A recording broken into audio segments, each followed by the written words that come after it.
बहुजन संघर्ष सेनेचा 23वा वर्धापन दिन बुधवारी सामाजिक उपक्रम राबवून साजरा करण्यात आला। वर्धापन दिनानिमित्त आनंदनगर येथील कार्यालयात कार्यक्रमांचे आयोजन करण्यात आलं होतं। त्यानंतर डॉक्टर बाबासाहेब आंबेडकर पुतळ्याला अभिवादन करण्यात आलं।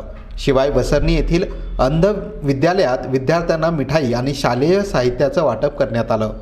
बहुजन संघर्ष सेनेचे संस्थापक अध्यक्ष सुखदेव चिखलीकर यांच्या नेतृत्वात या कार्यक्रमाचं आयोजन करण्यात आलं होतं। बहुजन संघर्ष सेना ही सामाजिक कार्यात आणि जनतेच्या हक्कासाठी लढणारी सामाजिक संघटना आहे।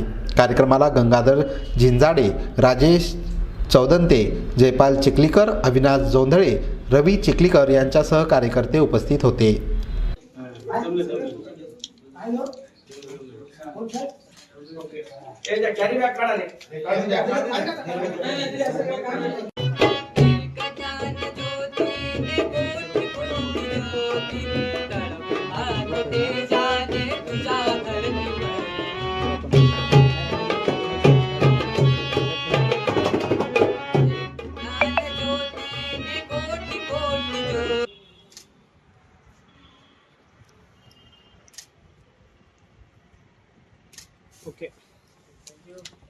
बहुजन संघर्ष सेना या आंबेडकरी सामाजिक संघटनेचा आज 23वा वर्धापन दिन आहे।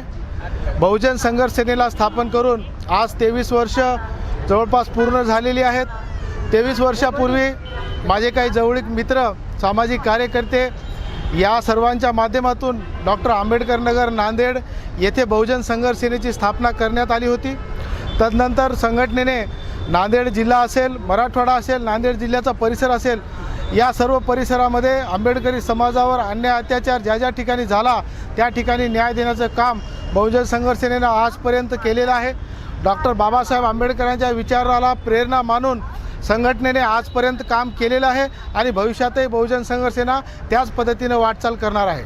आज वर्धापन दिनाच्या निमित्तानं संघटनेच्या आनंदनगर येथील कार्यालयामध्ये संघटनेची विस्तृत अशी भूमिका मांडण्यात आली। तदनंतर एक औपचारिकता म्हणून त्या ठिकाणी केक कापण्यात आला। आता या ठिकाणी डॉक्टर बाबासाहेब आंबेडकरांना अभिवादन करण्यात आलेलं आहे पुष्पहार अर्पण करून। आणि यानंतर वसरणी येथील अंध विद्यालयातील विद्यार्थी जे आहेत त्यांना खाऊ, पेन, पेन्सिल, वही अशा साहित्याचं वाटप संघटनेच्या कार्यकर्त्याच्या वतीने करण्यात येणार आहे।